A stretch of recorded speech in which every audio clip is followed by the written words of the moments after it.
కూటమి ప్రభుత్వంలో అక్రమ అరెస్టులు, హౌస్ అరెస్టులు లేవని ఏపీ హోంమంత్రి వంగలపూడి అనిత స్పష్టం చేశారు. తాము పరదాలు కట్టుకొని దాక్కొని వెళ్లడం లేదని చెప్పారు. ప్రజల మధ్య తిరుగుతున్నామని వివరించారు.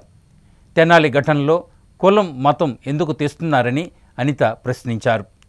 కూటమి ప్రభుత్వం అధికారంలోకి వచ్చిన తరువాత ఆంధ్రప్రదేశ్ రాష్ట్రంలో నేరాల సంఖ్య తగ్గిందని ఏపీ హోంమంత్రి వంగలపూడి అనిత అన్నారు. తెనాలిలో రౌడీ షీటర్లపై పోలీసులు ఓపెన్ ట్రీట్మెంట్పై హోంమంత్రి అనిత స్పందించారు. శాంతి భద్రతలను కంట్రోల్ చేయాల్సింది పోలీసులేనని తెలిపారు. తప్పు చేసిన వారికి కులం ఏంటి, మతం ఏంటని ప్రశ్నించారు.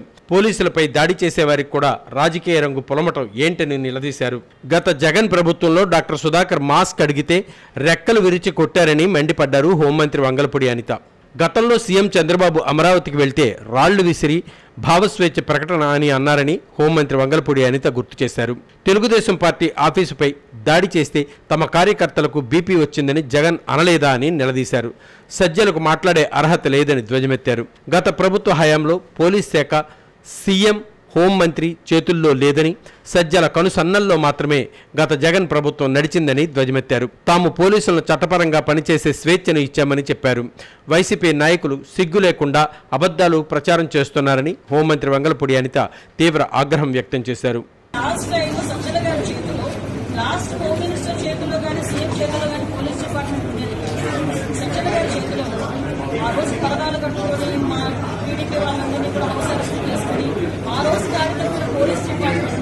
ఈ సంవత్సరం కాలంగా మా డీసీపీ గారు, మా సిపిలు, మా ఎస్పీలు ఆఖరికి ఫోన్ గార్డ్ వరకు కూడా అక్కడ స్థాయి నుంచి ఈ స్థాయి వరకు కూడా అందరూ వ్యవస్థని ఈరోజు కంట్రోల్ తెచ్చుకొని లాడ్ సక్రమంగా చేసుకుంటారు.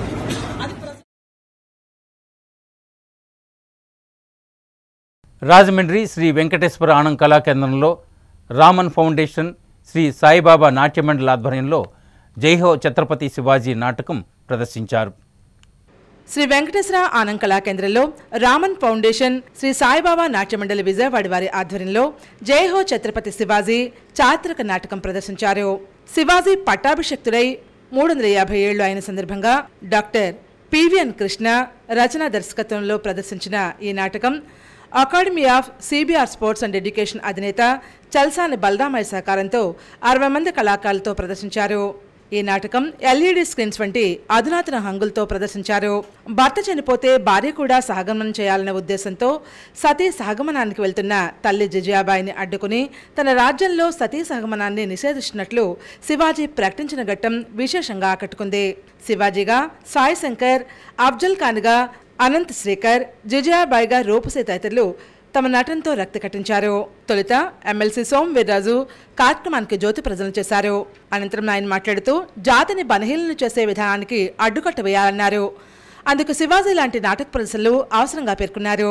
శివాజీ గురించి మహామహోపాధ్యాయ దౌర్బల ప్రభాకర్ శర్మ వివరించారు.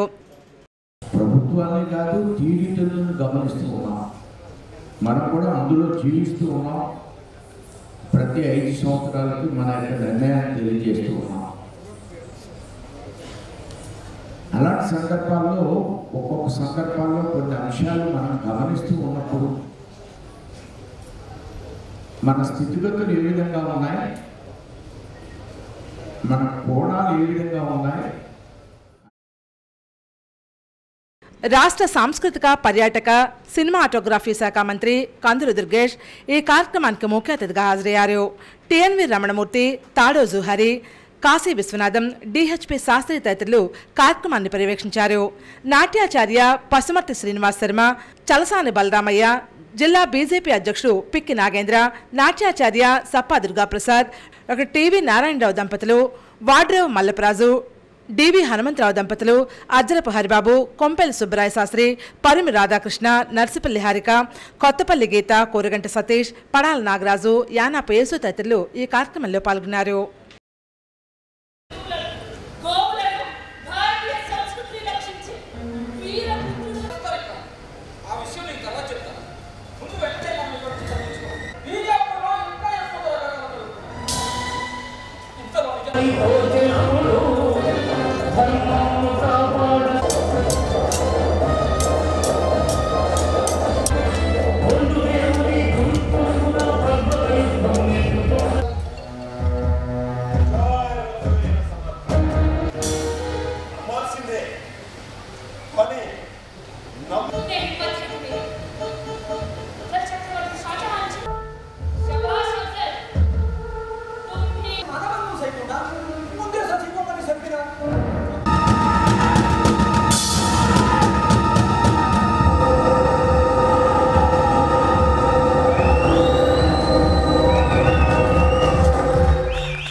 ప్రతి నెల 1 నుంచి 15వ తేదీ వరకు రేషన్ పంపిణీ చేయిస్తున్నట్లు రాజమండ్రి నగర ఎమ్మెల్యే ఆదిరెడ్డి శ్రీనివాస్ చెప్పారు.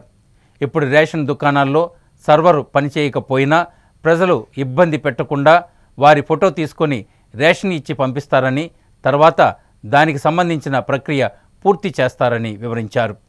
ప్రజలకు అనుకూలమైన సమయంలో రేషన్ బియ్యం తీసుకునేందుకు కూటమి ప్రభుత్వం రాష్ట్ర వ్యాప్తంగా 29,760 రేషన్ దుకాణాల ద్వారా బియ్యం పంపిణీ చేసే కార్యక్రమానికి శ్రీకారం చుట్టిందని రాజమండ్రి సిటీ ఎమ్మెల్యే ఆదిరెడ్డి శ్రీనివాస్ పేర్కొన్నారు. సోమవారం సిటీలోని రేషన్ దుకాణాల్లో బియ్యం పంపిణీ చేసే కార్యక్రమానికి ఆయన శ్రీకారం చుట్టారు. తొలుత 11వ వార్డులో తోటకిరణ్ రేషన్ దుకాణంలో ప్రజలకు కూటమి నాయకులు మజ్జి రాంబాబు, కురగంటి సతీష్, జామి సత్యనారాయణ, ఆర్డీఓ కృష్ణనాయక్, అర్బన్ తహసీల్దార్లతో కలిసి బియ్యం పంపిణీ ప్రారంభించారు. అనంతరం ఇంటింటికి వెళ్లి వృద్ధులు, వికలాంగులకు ఎమ్మెల్యే ఆదిరెడ్డి శ్రీనివాస్ రేషన్ అందజేశారు. ఈ సందర్భంగా ఎమ్మెల్యే ఆదిరెడ్డి వాసు మాట్లాడుతూ, గతంలో ఎండియు వాహనాల ద్వారా ఇంటింటికి రేషన్ బియ్యం పంపిణీ పేరుతో వైసీపీ నాయకులు రైస్ మాఫియాకు తెరలేపారని, దానికి అడ్డుకట్ట వేసేందుకే ప్రజల కోరిక మేరకు కూటమి ప్రభుత్వం రేషన్ దుకాణాలు తిరిగి పునరుద్ధరించి ప్రతి నెల 1 నుంచి 15వ తేదీ వరకు రేషన్ పంపిణీ చేస్తున్నట్లుగా పేర్కొన్నారు. ఉదయం 8 గంటల నుంచి 12 గంటల వరకు, సాయంత్రం 4 గంటల నుంచి రాత్రి 8 గంటల వరకు రేషన్ దుకాణాల్లో బియ్యం ఇస్తారని తెలిపారు. ప్రజలు తమకు అనువైనటువంటి వేళల్లో రేషన్ సరుకులు తెచ్చుకోవచ్చునని వివరించారు. 60 సంవత్సరాలు దాటిన వృద్ధులు, వికలాంగులకు 5వ తేదీలోగా ఇంటింటికి వెళ్లి రేషన్ అందిస్తారని స్పష్టం చేశారు. రేషన్ దుకాణాల్లో అక్రమాలు జరగకుండా ఆర్డీఓ, ఎంఆర్ఓ స్థాయి అధికారుల నిఘా ఉంటుందని ఎమ్మెల్యే ఆదిరెడ్డి శ్రీనివాస్ తెలిపారు. కూటమి ప్రభుత్వం ఎవరి పొట్టా కొట్టలేదని, ఎండియు ఆపరేటర్ల వినతిని ముఖ్యమంత్రి, డిప్యూటీ సీఎం స్వయంగా పరిశీలించి ఏ నిర్ణయం తీసుకోవాలో ఆలోచిస్తున్నారని తెలిపారు. ప్రజలకు సౌకర్యవంతంగా ఉండేందుకు మళ్లీ రేషన్ దుకాణాలు పునరుద్ధరించిన CM Chandrababu, deputy CM Pawan Kalyan, పౌర సరఫరాల శాఖ మంత్రి నాదెండ్ల మనోహర్కు ఎమ్మెల్యే ఆదిరెడ్డి వాసు ప్రత్యేకంగా కృతజ్ఞతలు తెలిపారు. అనంతరం 1వ ward Lalacheruvu ration shop number 69, 46వ వార్డ్ రామదాసుపేట, 62వ నెంబర్ రేషన్ డిపో, 36వ వార్డ్ తుమ్మలావ, 24వ షాప్ నెంబర్, 13వ ward Ambedkar Nagar shop number 90లను ఎమ్మెల్యే ఆదిరెడ్డి వాసు రేషన్ దుకాణాలను ప్రారంభించి రేషన్ పంపిణీ చేశారు. ఈ కార్యక్రమంలో 11వ division incharge Kantipudi Rajendra Prasad, ration dealers association రాష్ట్ర అధ్యక్షులు ఎస్వి రామారావు, జిల్లా అధ్యక్షులు జామికృష్ణ, గౌరవ అధ్యక్షులు బత్తన్ నారాయణరావు, రాజమహేంద్రవరం అర్బన్ అధ్యక్షులు నమ్మి వెంకటేశ్వరరావు, కార్యదర్శి కె రమేష్, కోశాధికారి K Adiraju, joint secretary Pulluri Srenu, Challa Venkatesh, revenue అధికారులు, కూటమి నాయకులు, కార్యకర్తలు పాల్గొన్నారు. రేషన్ షాపులు ఉంటే మాకు కావాల్సిన టైంలో మేము వెళ్తాం, మాకు నచ్చిన టైంలో మేము వెళ్తాం. మా పనులు మానుకొని మేము అక్కడ ఏ రోజు ఇస్తారన్నది వేచి చూడాల్సిన అవసరం లేకుండా రేషన్ షాపులు మా పనులు మానుకోకుండా వెళ్ళే కార్యక్రమం మరలా తీసుకురండి అని చెప్పడం కూటమి అధికారంలోకి వచ్చింది.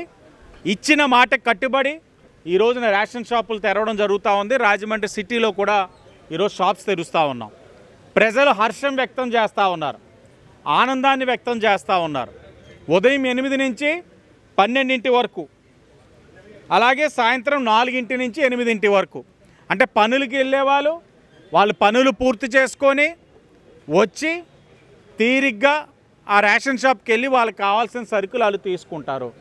సాంకేతికంగా ఏదైనా సమస్య వచ్చి సర్వర్ పనిచేయట్లేదు, ఇది అది అలాంటి ఏదైనా ఉన్నా స్పష్టమైన ఆదేశాలు ఇవ్వడం జరిగింది. ఫోటో తీసుకుంటారు, రైస్ ఇచ్చేస్తారు, తర్వాత దాని పరమైన సమస్యలు చూస్తారు. అంటే ఇక్కడ ప్రజలు ఎక్కడా కూడా నష్టపోకుండా కూటమి తగు జాగ్రత్తలు తీసుకుంటా ఉంది. ఎప్పటికప్పుడు గౌరవ ఆఫీసర్స్, ఆర్డీఓ గారు కానీ, ఎంఆర్ఓ గారిని వీళ్ళందరూ కూడా పర్యవేక్షణ ఉంటుంది, సివిల్ సప్లైస్ నుంచి కూడా ఉంటుంది. ఆంధ్రప్రదేశ్ ప్రభుత్వ మున్సిపల్ అడ్మినిస్ట్రేషన్ డిపార్ట్మెంట్లో గ్రేడ్ 1 ఆఫీసర్గా, మున్సిపల్ కమిషనర్గా సుదీర్ఘకాలం సేవలందించిన మాగాపు రామ్మోహన్కు పలువురు ప్రముఖులు పదవీ విరమణ శుభాకాంక్షలు తెలియజేశారు. రాజమహేంద్రవరం వైఎంవిఏ హాల్లో పదవీ విరమణ సత్కార కార్యక్రమం జరిగింది. మాగాపు రామ్మోహన్ రావు ఆంధ్రప్రదేశ్ ప్రభుత్వ మున్సిపల్ అడ్మినిస్ట్రేటివ్ డిపార్ట్మెంట్లో గ్రేడ్ 1 ఆఫీసర్గా, మున్సిపల్ కమిషనర్గా విశేష సేవలు అందించారు. గత నెల 31వ తేదీన పదవీ విరమణ చేశారు. ఈ సందర్భంగా రాజమండ్రిలో ఏర్పాటు చేసిన పదవీ విరమణ అభినందన సత్కార సభలో పలువురు ప్రముఖులు మాగాపు రామ్మోహన్ దంపతులకు పదవీ విరమణ శుభాకాంక్షలు తెలిపారు. గుత్తుల వెంకటరమణ దంపతుల ఆధ్వర్యంలో సన్మాన కార్యక్రమం జరిగింది. తొలుత గణపతి ప్రార్థనతో కార్యక్రమం ప్రారంభమైంది. భరతనాట్యం స్వప్నశ్రీ కళానిలయం నాట్యాచారిణి కొప్పినీడి స్వప్న, సుందరపల్లి కిరణ్మయిచే సాంస్కృతిక కార్యక్రమాలు జరిగాయి. వాటర్ వర్క్స్ నుండి ఊరేగింపుగా రామ్మోహన్ను తీసుకువచ్చారు. వేద పండితులు ఆశీర్వదించారు. ముఖ్య అతిథి మాజీ MLA Rowthu Suryaprakasarao, health officer doctor AV Vinutna, ప్రత్యేక ఆహ్వానితులు శానిటరీ సూపర్వైజర్ ఇంద్రగంటి శ్రీనివాస్, విశిష్ట అతిథులుగా పంతం సత్యనారాయణ చారిటబుల్ ట్రస్ట్ చైర్మన్ పంతం కొండలరావు, మాజీ కార్పొరేటర్లు పలసానపల్లి హనుమంతరావు, కొల్లేపల్లి శేషయ్య, ప్రసాదుల హరినాథ్, వాకుచర్ల కృష్ణ, మానే దొరబాబు, ఇసుకపల్లి శ్రీనివాస్, ఏవి రమణ, ఎన్నమూరి రాంబాబు, కేఎన్ బాబు ఇచ్చేశారు. అతిథులు మాట్లాడుతూ రామ్మోహన్ అందించిన సేవను ప్రశంసించారు. పదవీ విరమణ శుభాకాంక్షలు తెలిపారు. ఈ పదవీ విరమణ సత్కార కార్యక్రమంలో administrative officer R Kalibabu, sanitary supervisor KRL Reddy, retired municipal health officer doctor G Satyadev, president sanitary inspectors association D Ramesh Kumar, retired municipal health officer doctor MVR Murthy, retired municipal commissioner G Narayanarao, retired assistant food controller Hyderabad, retired sanitary inspector తదితరులు, Allam Durgaprasad sanitary inspector, CH Kiran Babu sanitary secretary, Pamula Raj Kumar తదితరులు పాల్గొన్నారు. మేస్త్రులకు కానీ మిగతా ఇన్స్పెక్టర్లకు కానీ లేకపోతే pH workers కానీ నేను ఒకటే చెప్పేవాడు, మనం ఆ శివుడికి ఈ గోదావరి నదికి సర్వీస్ చేస్తున్నాం, మిగతా దాన్ని అన్నా పెట్టండి. భోజనాలు లేకుండా ఇవన్నీ ఘాట్లన్నీ శుభ్రం చేసి మొత్తం ఎంతో చాలా కష్టపడి పనిచేశారు వీళ్ళంతా కూడా. కాబట్టి నా టైంలో మీరందరూ పనిచేసి నాకు అందరూ కూడా సహాయ సహకారాలు అందించారు. కాబట్టి మరొకసారి మీ అందరికీ కూడా నేను పాదాభివందనం చేస్తూ మీ అందరి దగ్గర నేను సెలవు తీసుకుంటాను. అందరూ ఒక ఫ్యామిలీ మెంబర్స్లా కలిసిపోవడం అంటే నిజంగా రేపో మాపో నేను ఇక్కడి నుంచి వెళ్ళిపోయినా నేను ఇక్కడి నుంచి వదిలి వెళ్ళడానికి ఖచ్చితంగా చాలా బాధపడతాను. నేను అంత మంచి బాండింగ్ ఉంది ఇక్కడ అందరితో కూడా. ఇది నా సొంత డిపార్ట్మెంట్ కాకపోయినా ఆ డిపార్ట్మెంట్ కంటే కూడా మున్సిపల్ అడ్మినిస్ట్రేషన్ ఎక్కువ నేను ఓన్ చేసేసుకున్నానేమో అని నాకు అనిపిస్తూ ఉంటుంది సార్ అప్పుడప్పుడు. అంత బాండింగ్ అనేది నాకు కార్పొరేషన్లో దక్కింది. సో చాలా సంతోషం సార్. ఏంటంటే ఇంత ఫస్ట్ ఫేజ్ మీరు చాలా సక్సెస్ఫుల్గా లీడ్ చేశారు. ఖచ్చితంగా నెక్స్ట్ ఫేజ్ కూడా మీరు మీ తర్వాత మాలాంటి వాళ్ళందరితో మీరు మీ సలహాలు సూచనలు ఇస్తూ సంతోషంగా హెల్దీగా కూడా పనిచేస్తే ఎక్కడికి వెళ్ళినా సరే ఆయన కోరుకుండేవారు. అది ప్రజాప్రతినిధులు కోరుకుంటున్నారంటే మంచి అధికారి, ఉత్తమమైన అధికారి. కాబట్టి ఆయన మన జీవితంలో ఆయనకున్న అనుభవాన్ని తప్పనిసరిగా ఆయన రిటైర్ అయిపోయిన తర్వాత జీవితంలో అనుభవానికి మించినటువంటిది ఉపాధ్యాయుడి గురువు ఎవరు ఉండరు. అటువంటి అనుభవం కలిగినటువంటి రామ్మోహన్ రావు గారు తప్పనిసరిగా ఆయన సలహాలు సూచనలు చరిత్రాత్మకమైన ఈ పట్టణంలో అందించాలని చెప్పి కోరుకుంటూ మరి ఆయన జీవితం ఆయుర ఆరోగ్యాలతో ఆనందంగా సంతోషంగా జీవితాన్ని గడపాలని చెప్పి కోరుకుంటూ హ్యాపీ రిటైర్డ్ లైఫ్. డ్రైనేజీ ఏంటి, వాటర్ సిస్టమ్ ఏంటి, ప్రతిదీ ఎంక్వైరీ చేసుకుని సాయంకాలం మళ్ళీ మున్సిపల్ ఆఫీస్కి వెళ్ళి ఈ యొక్క కార్యక్రమాలు ఏమున్నాయో, ఏం పెండింగ్ ఉన్నాయి, లైటింగ్ పెండింగ్ ఉన్నాయి అన్నీ కూడా కేవలం శానిటరీ ఇన్స్పెక్టర్గా కాకుండా వివిధ ఏ పనులు ఉన్నా సరే మరి ఇద్దరు కలిసి చేసేవాడు. మరి నాకు ఆ రోజుల్లో 2003 నుంచి 2008 వరకు ఉంటే నాకు మంచి పేరు మరి ఆయన ద్వారానే వచ్చిందని చెప్పి ఈ సందర్భంగా తెలియజేస్తాను. ఎందుకంటే ఆయన సౌమ్యుడు, చక్కగా సౌమ్యంగా ఎవరిని ఖర్చు పెట్టకుండా మాట్లాడి తెలుసు. ఆయన ఎన్నో ఇక్కడి నుంచి వెళ్ళిపోయిన తర్వాత నాకు తెలిసి గొల్లపూరు తర్వాత పెద్దాపురం కూడా చేశారు కదా, పెద్దాపురం కమిషనర్ చేశారు కదా, పిఠాపురం చేశారు. పిఠాపురం ఈ ఎక్కడ చేసినా కూడా మంచి పేరు సంపాదించుకుంటారు.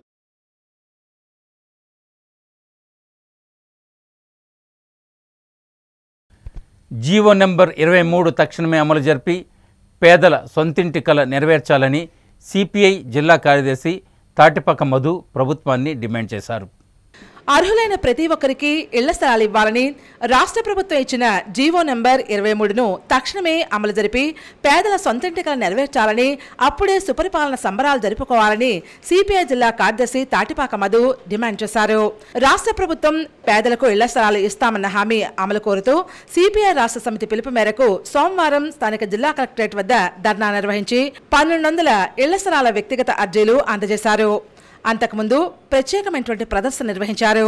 ఈ ధర్నాను ఉద్దేశించి తాటిపాక మధు మాట్లాడుతూ పట్టణ ప్రాంతాల్లో 2 సెంట్లు, గ్రామీణ ప్రాంతాల్లో 3 సెంట్లు ఇళ్ల స్థలాలిచ్చి పేదల సొంత ఇంటికలు నెరవేరుస్తామన్న హామీ ఎప్పటికి అమలు చేస్తారో చెప్పాలని డిమాండ్ చేశారు. సొంత ఇల్లు లేని పేదలు చాలీచాలని ఆదాయంతో నెలకు 5 నుంచి 6 వేల రూపాయలు ఇంటి అద్దెలు చెల్లించలేక తీవ్ర అవస్థలు ఎదుర్కొంటున్నారని పేర్కొన్నారు.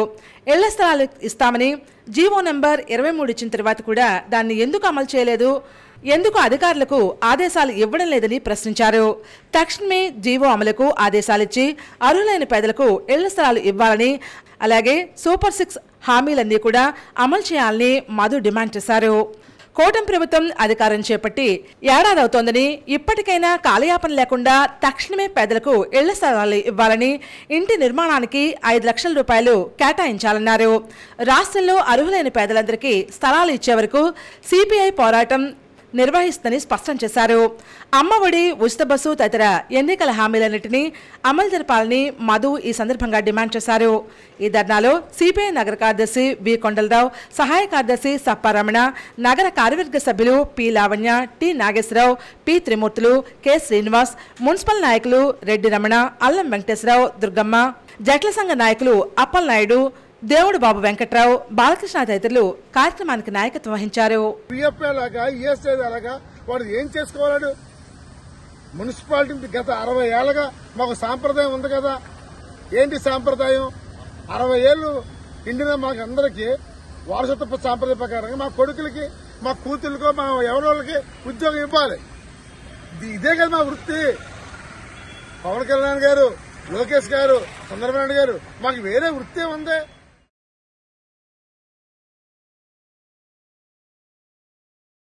జేఈఈ అడ్వాన్స్డ్ 2025 ఫలితాల్లో రాజమండ్రి తిరుమల కళాశాల విద్యార్థులు ఉత్తమ ర్యాంకులు సాధించారని తిరుమల విద్యాసంస్థ చైర్మన్ నున్నా తిరుమలరావు వెల్లడించారు. రాజమండ్రి తిరుమల విద్యాసంస్థల chairman Nunna Tirumalarao JEE advance 2025 ఫలితాలలో ఉత్తమ ర్యాంకులు సాధించి విజయ కేతనం ఎగురవేసిన విద్యార్థులను అభినందించారు. ఈ సందర్భంగా ఆయన మీడియాతో మాట్లాడారు. జాతీయ స్థాయిలో ఓపెన్ కేటగిరీలో కోటిపల్లి యశ్వంత్ సాత్విక్ 113వ ర్యాంకు, ఈడబ్ల్యూఎస్ కేటగిరీలో ఆల్ ఇండియా లెవెల్లో 8వ ర్యాంకు, కె ప్రణీత్ ఓపెన్ కేటగిరీలో 311వ rank, SC category all India second rank సాధించారని వివరించారు. ముఖ్యంగా విద్యార్థుల తల్లిదండ్రుల నమ్మకం, ఫ్యాకల్టీ కృషి ఫలితంగానే రికార్డు స్థాయిలో సుమారు 400 మందికి పైగా ఐఐటికి తమ విద్యా సంస్థల ద్వారా వెళుతున్నారని హర్షం వ్యక్తం చేశారు. ర్యాంకులు సాధించిన విద్యార్థులను కళాశాల చైర్మన్ తిరుమలరావు, అధ్యాపక బృందం అభినందించారు. ఉత్తమ ర్యాంకులు సాధించిన విద్యార్థులు మాట్లాడారు. విద్యా సంస్థల చైర్మన్ నున్న తిరుమలరావు మాట్లాడుతూ ప్రోత్సాహంతో పాటు అధ్యాపకులు ఇచ్చిన సూచనలు, సలహాలు, శిక్షణ ర్యాంకులు సాధించడంలో ఎంతో ఉపయోగకరమయ్యాయని పేర్కొన్నారు. 371వ ర్యాంకు సాధించిన విద్యార్థి ఆశీష్ తండ్రి డాక్టర్ శ్యామ్ కిరణ్ మాట్లాడారు. భారతదేశానికి, ఆంధ్రప్రదేశ్ రాష్ట్రానికి కీర్తి ప్రతిష్టలు పెంచేలా విద్యార్థులను భావి భారత పౌరులుగా తీర్చిదిద్దడంలో తిరుమల విద్యా సంస్థల నిర్వాహకులు అందిస్తున్న కృషి నిజంగా గర్వకారణమన్నారు. మనకు మార్కెటింగ్ ఏమీ లేదు, తల్లిదండ్రులు తీసుకొచ్చి విద్యార్థులు పెట్టడం తప్ప. మీ అందరికీ తెలిసిందే, ఎవరిని ఇంటికి వెళ్ళి డోర్ కొట్టి మీ అబ్బాయిని మా దగ్గర పంపండి మేము గొప్పగా చెప్తామని ఏనాడు మనం చెప్పలా. ఇందులో కూడా మీకు డిస్ప్లే చేసే మొత్తం అందరినీ కూడా ఇందులో ఎక్కడా కూడా లేని ర్యాంకులు వేసుకోవడం కానీ, వేరే చోట డబ్బులు ఇచ్చి తెచ్చుకుని ర్యాంకులు వేసుకోవడం కానీ అలాంటివి ఏమండి. ఎన్ని వాస్తవాలు ఎవరి ఇయర్ మనం ఏ ఐటీలో మన పిల్లలు ఎవరు చేయనారు ఫోటోతో సహా మనం వేసి చూపిస్తున్నాం. ఈ సంవత్సరం లాస్ట్ ఇయర్ మనం తీసుకున్నట్లయితే 270 మంది సుమారుగా మనకి ఐఐటీలో జాయిన్ అవ్వడం జరిగింది. ఈ సంవత్సరం సుమారుగా 400 మనం ఐఐటీలు ఎక్స్పెక్ట్ చేస్తున్నాం. ఐఐటీలు, ఎన్ఐటీలు, ట్రిపుల్ ఐటీలు కలిపి మొత్తం మన రాజమండ్రి క్యాంపస్ నుంచి అయితే కనుక సుమారుగా 750 ప్లస్ ఉంటాయని అనుకుంటున్నామండి. ఓవరాల్గా తీసుకుంటే సుమారు 1000 టచ్ చేస్తాం అన్ని బ్రాంచ్ల నుంచి తీసుకుంటే. సో అంత గొప్ప ఇన్స్టిట్యూషన్కి అంతమందిని పంపించడం అంటే అది నిజంగా తల్లిదండ్రుల సహకారం, విశ్వాసం, నెక్స్ట్ వీళ్ళందరూ కూడా మా అబ్బాయికి కూడా యాజ్ ఎ డాక్టర్ నేను చెప్తున్నాను, మా అబ్బాయికి ఇబ్బందులు వచ్చినప్పుడు కూడా ఇద్దరు ప్రొఫెసర్స్ ఇంటికి వచ్చి విజిట్ చేసి ఎలా ఉన్నాడో కనుక్కోవడం, ఇట్స్ వెరీ ఎమోషనల్. అలాంటి కేర్ సార్ తీసుకోవడం, ఆయనతో మాకున్న అభిమాన సంబంధం ఏంటంటే as parent teacher relation very very important for success of any students. I definitely encourage every parent to look into what they want to achieve and always take guidance from institutions like this. ఇలాంటి institutions ఉండడం వల్ల మన రాష్ట్రము, మన యొక్క district, మన యొక్క place ముందుకెళ్ళడం గ్యారంటీగా ఉంటుంది. వీళ్ళందరూ ఫ్యూచర్లో another 30-40 years down the line చూస్తే they will be representing India and I'm proud to say they will represent from Andhra. Thank you.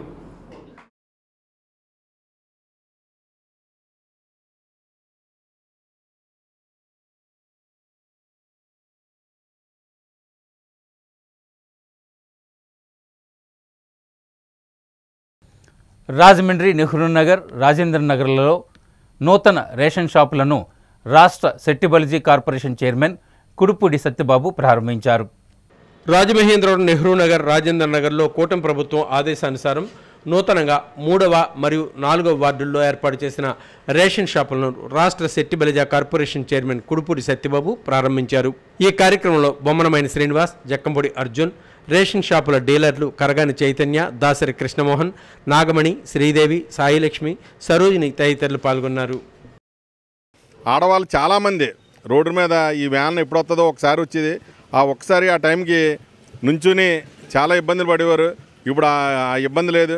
వాళ్ళ స్కూల్ పిల్లలు ఎప్పుడైనా బయటకు వచ్చిన కాంచి ఏదో టైంలో వచ్చి రేషన్ షాప్ నుంచి రేషన్ షాప్ సరే పట్టుకెళ్తారు. నిజంగా ఇది చాలా మంచి నిర్ణయం. దీని వలన చాలామందికి టైం కూడా కలిసి వస్తుంది.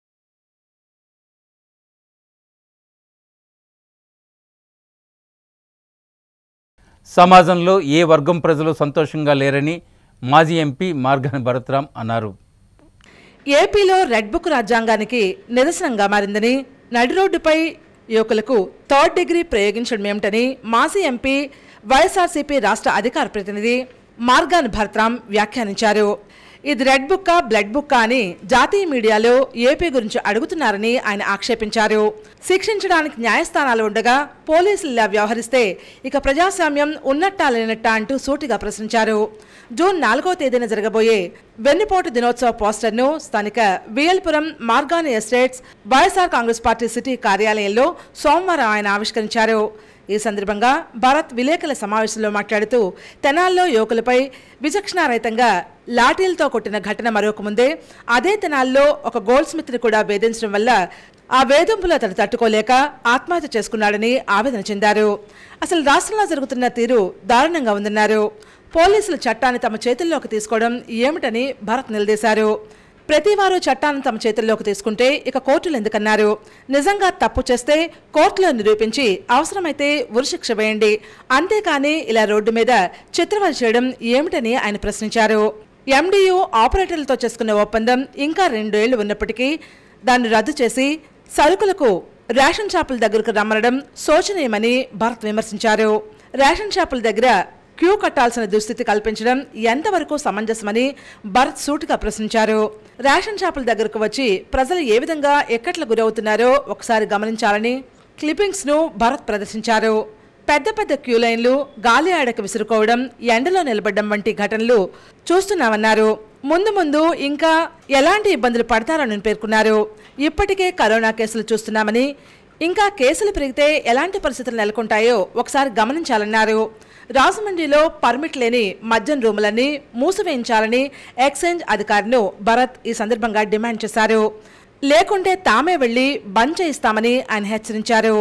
ఎన్నికల ముందు సూపర్ 6 హామీలు ఓదరగొట్టారని, అధికారంలోకి వచ్చి ఏడాది అవుతున్నా వాటిని అమలు చేయకపోవడంతో ఏ వర్గం ప్రజలు సంతోషంగా లేరని భరత్ పేర్కొన్నారు. ప్రజలను నమ్మించి వంచించి అధికారపేట ఎక్కారని ఆయన పేర్కొన్నారు. అందుకే జూన్ 4న వెన్నుపోటు దినంగా నిరసన కార్యక్రమాన్ని నిర్వహించినట్లు ఆయన వివరించారు. పార్టీ నాయకులు, కార్యకర్తలు, ప్రజలు పెద్ద ఎత్తున ఈ ఆందోళనలో పాల్గొనాలని పిలుపునిచ్చారు. కేవలము అబద్ధాలు, మాయమాటలు చెప్పే కార్యక్రమం చేస్తున్నారు తప్పితే ఇంకోటి కాదు.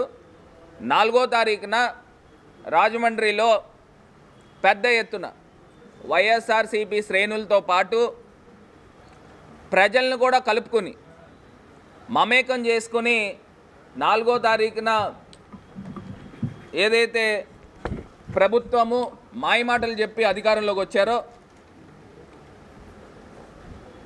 ఆయన చేసిన అబద్ధపు మాటలు, ఆయన చేసిన ప్రజలను నమ్మించి వంచి మోసం చేసి అధికార పీఠం ఎక్కారు.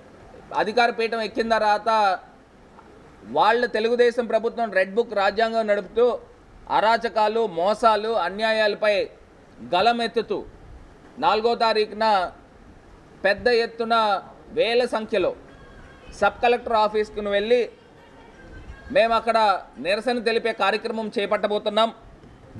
దీన్ని 4వ తారీఖున వైఎస్ఆర్సీపీ నిరసన కార్యక్రమము వెన్నుపోటు దినంగా దీన్ని ప్రకటిస్తూ ఉన్నాం. ఇవాళ రాజమండ్రి వైఎస్ఆర్ కాంగ్రెస్ పార్టీ సిటీ కార్యాలయంలో ఈ యొక్క పోస్టర్ లాంచ్ని కూడా చేస్తున్నాం.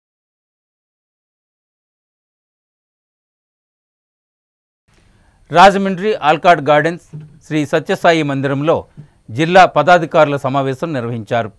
భగవాన్ సత్సాయిబాబా వారి సజ్జయంతి ఉత్సవాల వేడుకల్లో భాగంగా సత్యసాయి సహస్ర గ్రామ సేవా మహాయజ్ఞాన్ని సమైక్యంగా విజయవంతం చేయాలని సత్యసాయి సేవా సంస్థల జిల్లా అధ్యక్షులు బుల్సు వెంకటేశ్వర్లు కోరారు.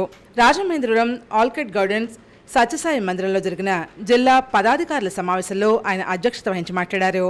ఈ సందర్భంగా దీనికి సంబంధించిన బ్రోచర్లను విడుదల చేశారు. సంవత్సరం పాటు నెలవారీగా గ్రామాల్లో కొనసాగించాల్సిన గ్రామ సేవలను గురించి ఆయన వివరించారు. ఈ నెల 7, 8, 9 తేదీల్లో జిల్లాలో నిర్వహించే సత్యసాయి ప్రేమ ప్రవాహిని రథయాత్రను విజయవంతం చేయాలని ఈ సందర్భంగా ఆయన పిలుపునిచ్చారు. ఈ కార్యక్రమంలో జిల్లా ఆధ్యాత్మిక విభాగ సమన్వయకర్త ఎన్వి సాయిరాం, సేవాదళ సమన్వయకర్త రామలక్ష్మి, విద్యా విభాగ సమన్వయకర్త శ్రీనివాసరాజు, భజన సమన్వయకర్త వి సుభాష్, జోనల్ కన్వీనర్లు విజయసాయి, త్రిమూర్తులు, సత్యసాయి గురుకులం కరస్పాండెంట్ అయోధ్యల శ్యామసుందర్, స్థానిక సేవా సమితి కన్వీనర్ పాల్చల రఘురాం, సేవా సమితి భజన మండలి కన్వీనర్లు ఈ కార్యక్రమంలో పాల్గొన్నారు.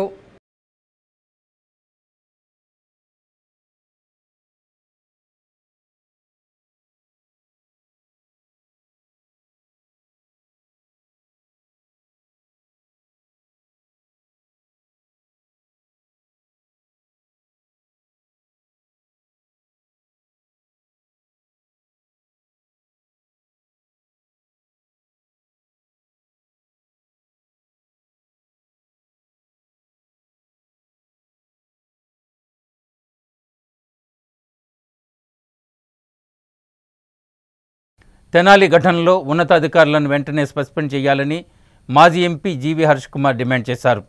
హైకోర్టు సుమోటోగా కేసు నమోదు చేయాలన్నారు.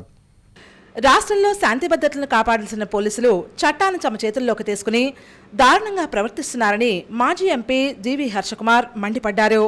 మీడియా సమావేశంలో ఆయన మాట్లాడుతూ తెనాల్లో 2 రోజుల వ్యవధిలో జరిగినటువంటి 2 ఘటనలకు పోలీసులే బాధ్యత వహించాలన్నారు. సభ్య సమాజం సిగ్గుతో తలదించుకునేలా మానవత్వం లేకుండా వ్యవహరిస్తున్నారని ధ్వజమెత్తారు. తెనాల్లో 2 యువకులను దారుణంగా కొట్టి వేధించడానికి కారకులైన ఎస్పీని, 2 సీఐలను వెంటనే విధుల నుంచి డిస్మిస్ చేయాలని, ఈ ఘటనతో పాటు పోలీసులు తీవ్రంగా వేధించిన ఘటనలో ఆత్మహత్య చేసుకున్న మహారాష్ట్రకు చెందిన బంగారం వ్యాపారి సిద్ధేష్ జైన్ వ్యవహారంపై హైకోర్టు సుమోటోగా కేసును నమోదు చేయాలని విజ్ఞప్తి చేశారు. దళిత మైనార్టీలకు చెందిన వారిని ఇష్టం వచ్చినట్టుగా కొట్టే హక్కు పోలీసులకు ఎవరిచ్చారని ప్రశ్నించారు. వారిపై ఇంతవరకు ఎటువంటి కేసులు లేకుండా రౌడీ షీట్ ఉన్నట్లుగా కోర్టుకి ఇచ్చినటువంటి నివేదికలో పేర్కొనడం దారుణమైనటువంటి ఘటనగా వ్యాఖ్యానించారు. 2 రోజుల్లో తెలంగాణ ఘటనపై చర్యలు తీసుకోకపోతే చెలో తెనాలికి పిలుపునిస్తామని హెచ్చరించారు. ఆ యువకులతో పోలీసులే గంజా వ్యాపారం చేయిస్తున్నారని, వారిపై పెట్టే కేసులు వేధింపులు భరించలేక వ్యాపారం చేయలేమని చెప్పడంతో దారుణంగా నడిరెడ్డిపై కొట్టుకుంటూ తీసుకెళ్లారని ఆరోపించారు. సిద్ధేష్ జైన్ కుటుంబ సభ్యులకు ఆయన ప్రగాఢ సానుభూతిని తెలియజేశారు. పాస్టర్ ప్రవీణ్ పగడాల మృతిపై కూడా చాలా దారుణంగా మాట్లాడుతున్నారని, సహజ మరణం పొందినట్టుగా వ్యంగ్యంగా మాట్లాడటం సరికాదని పేర్కొన్నారు. దీనిపై ఆయన వెంటనే క్రైస్తవ సమాజానికి క్షమాపణ చెప్పాలని ఈ సందర్భంగా డిమాండ్ చేశారు. ఈ నెల 4వ తేదీన హైకోర్టులో ఈ కేసులో వాదనలు వినిపిస్తున్నామన్నారు. ఆయనకు దమ్ముంటే తమ బహిరంగ సభకు అనుమతినివ్వాలని డిమాండ్ చేశారు. సదరు నేతకు సనాతన ధర్మం గురించి ఏం తెలుసని సూటిగా ప్రశ్నించారు. ఆయన ప్రాతినిధ్యం వహిస్తున్న నియోజకవర్గంలో దళితులను గ్రామ బహిష్కరణ చేస్తే స్పందించిన పాపాన పోలేదని విమర్శించారు. ఇంకొకటి తెనాల్లో ఇమీడియట్గా ఎస్పీని సిఐలు ఇద్దరిని డిస్మిస్ చేయాలి. డిస్మిస్ చేసి ఎంక్వైరీ చేయాలి హైకోర్టు సుబోటాగా కేసు తీసుకోవాలి. పాస్టర్ని వ్యంగ్యంగా మాట్లాడిన చంద్రబాబు క్షమాపణ చెప్పాలి. పవన్ కళ్యాణ్ శర్మిష్టాలు గిరిమిష్టాల మీద అరెస్టులు వద్దని మాట్లాడడం మానేసి తన సొంత నియోజకవర్గంలో పరిస్థితులు చక్కబెట్టుకోవాలని తెలియజేస్తూ సిసిసి న్యూస్ ఇంతటితో సమాప్తం. తిరిగి మళ్ళీ ప్రసారమయ్యే సిసిసి న్యూస్లో కలుసుకుందాం. అంతవరకు సెలవు. నమస్కారం.